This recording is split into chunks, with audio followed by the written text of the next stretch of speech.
আসসালামু আলাইকুম। Ideal residential model স্কুলের আজকের অনলাইন ক্লাসে আমি মোহাম্মদ হাবিবুর রহমান, সহকারী শিক্ষক গণিত, নবম এবং দশম শ্রেণীর শিক্ষার্থীদের জানাই আন্তরিক অভিনন্দন। আমি আজকে তোমাদের গণিত বইয়ের অষ্টম অধ্যায়ের বৃত্ত সম্পর্কে কিছু আলোচনা করব। তো বৃত্ত অধ্যায়টিতে আমাদের গুরুত্বপূর্ণ কিছু উপপাদ্য এবং সম্পাদ্য রয়েছে। এই উপপাদ্য এবং সম্পাদ্যগুলো আমাদের করতে গেলে প্রথমে আমাদের বৃত্ত সম্পর্কে যে মৌলিক ধারণাগুলো জানার দরকার, সেগুলো প্রথমেই আমি আলোচনা করতেছি। প্রথমে আমি বৃত্ত একটি পাশে দেখো চিত্র বৃত্ত, একটা বৃত্ত। বৃত্তটির হচ্ছে প্রথমে আমাদের জানতে হবে বৃত্ত কাকে বলে। একটি নির্দিষ্ট বিন্দুকে কেন্দ্র করে সর্বদা সমান দ্রুত বজায় রেখে চলমান আবদ্ধ পথকে বৃত্ত বলে। আমি আবার বলতেছি, একটি নির্দিষ্ট বিন্দুকে কেন্দ্র করে সর্বদা সমান দ্রুত বজায় রেখে চলমান আবদ্ধ পথকে বৃত্ত বলে। এখন বৃত্তে দেখো কেন্দ্র আছে, কেন্দ্রটা কি একটা বিন্দু, ও একটি কিন্তু বিন্দু। তো প্রথমেই আমি বলতে চাচ্ছি যে বিন্দু কাকে বলে। বিন্দু কাকে বলে? যার নির্দিষ্ট একটি অবস্থান আছে কিন্তু বেধ বা উচ্চতা কিছুই নেই, তাকে বিন্দু বলে। তো বিন্দু কাকে বলতেছি আমরা? যার অবস্থান আছে কিন্তু বেধ বা উচ্চতা কিছুই নেই, তাকে বিন্দু বলে। তারপরে আমি এ বি এখানে একটা রেখাচ্ছি, এটাকে বৃত্তের জ্যা বলা হয়। এখন এ বি একটি জ্যা। তারপরে আমি বলতে চাচ্ছি যে জ্যাটি কাকে বলে। জ্যা কাকে বলে? বৃত্তের দুইটি ভিন্ন বিন্দুর সংযোগ রেখাংশকে জ্যা বলে। বৃত্তের দুইটি সংযোগ রেখাংশকে জ্যা বলে। বৃত্তের উপরস্থ যে কোনো দুইটি বিন্দুর সংযোগ রেখাংশকে জ্যা বলে। তারপরে আসতেছি আমরা ব্যাস। ব্যাস কাকে বলে? বৃত্তের কেন্দ্রগামী যে কোনো জ্যাকেই ব্যাস বলে। বৃত্তের কেন্দ্রগামী যে কোনো জ্যাকে ব্যাস বলে। যেমন এখানে এ ও বি একটি ব্যাস। ব্যাসার্ধ কাকে বলে?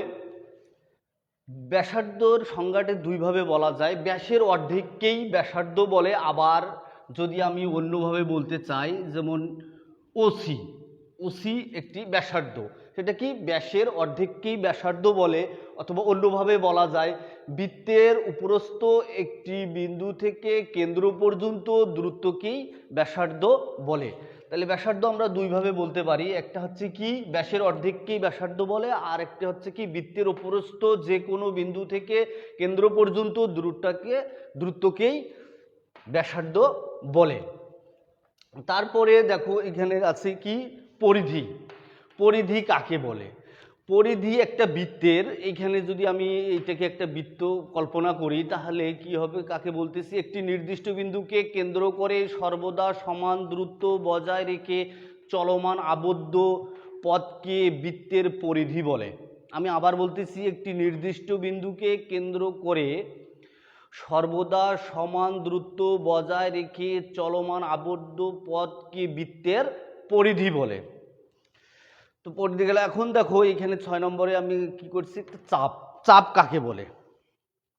চাপ কাকে বলে? আমরা একটি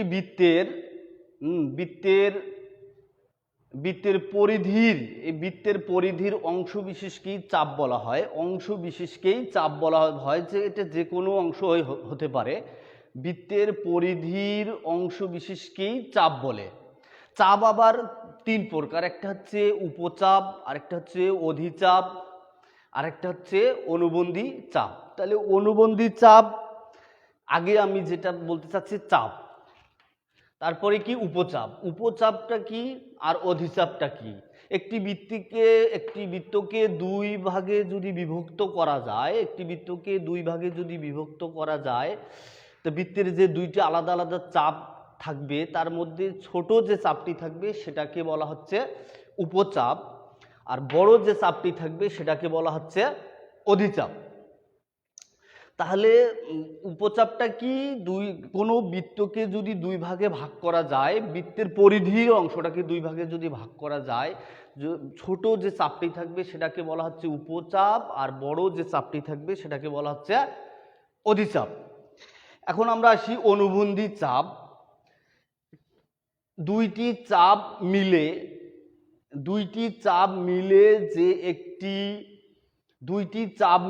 যে একটি পূর্ণাঙ্গ বৃত্ত গঠিত হয় তাদেরকে পরস্পর অনুবন্ধী চাপ বলে। আমি আবার বলতেছি, দুইটি চাপ মিলে একটি পূর্ণাঙ্গ বৃত্ত গঠিত হয় তাদেরকে পরস্পর অনুবন্ধী চাপ বলে। তারপরে আসতেছি বৃত্তস্থ কোণ। বৃত্তস্থ কোণ কাকে বলে? আমি এই চিত্রটা বৃত্তস্থ কোণ দেখাবো। আমি যে কোনো দুইটি জ্যা যদি বৃত্তের উপরস্থ কোনো বিন্দুতে মিলিত হয় তাহলেই তাকে বৃত্তস্থ কোণ বলে। আমি আবার বলতেছি, বৃত্তের যে কোনো দুইটি জ্যা বৃত্তের উপরস্থ কোনো বিন্দুতে যদি মিলিত হয় তাহলে ওই মিলন বিন্দুকেই কি বলবো? আমরা বৃত্তস্থ কোণ বলবো। তারপরে আছে এখানে দেখো কেন্দ্রস্থ কোণ। কেন্দ্রস্থ কোণ কাকে বলে? কোণের শীর্ষবিন্দু যদি কোনো বৃত্তের কেন্দ্রে ছেদ করে, কেন্দ্রে যে কোণটি উৎপন্ন হবে তাকে আমরা বলবো কি? যে কেন্দ্রস্থ কোণ। আমি আবার বলতেছি,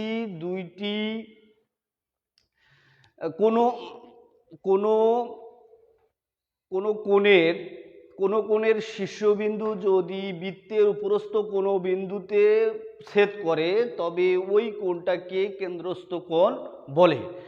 তো আমি যে সংজ্ঞাগুলো যে চিত্রের মাধ্যমে দেখাইছি, এইগুলো জিনিস যদি আমরা ভালোভাবে জানি তাহলে আমরা যে বৃত্তের উপপাদ্যগুলো আছে সেগুলো আমরা প্রমাণ করার ক্ষেত্রে অনেকগুলোর সুবিধা পাবো। এগুলোর ব্যবহার আছে ওই প্রমাণগুলোতে। আমরা আজকে এই সংজ্ঞাগুলো সুন্দরভাবে জানবো এবং পরবর্তী ক্লাসে আমি এগুলোকে ব্যবহার করে কিছু গুরুত্বপূর্ণ উপপাদ্য প্রমাণ করব। তো তোমরা এগুলার সবাই ভালোভাবে আয়ত্ত করবে। আগামী ক্লাসে আমি এগুলোর ব্যবহার করে আমি কিছু উপপাদ্য তোমাদের প্রমাণ করাবো। তো আজকে এই পর্যন্তই, আগামী ক্লাসে দেখা হবে। Thank you.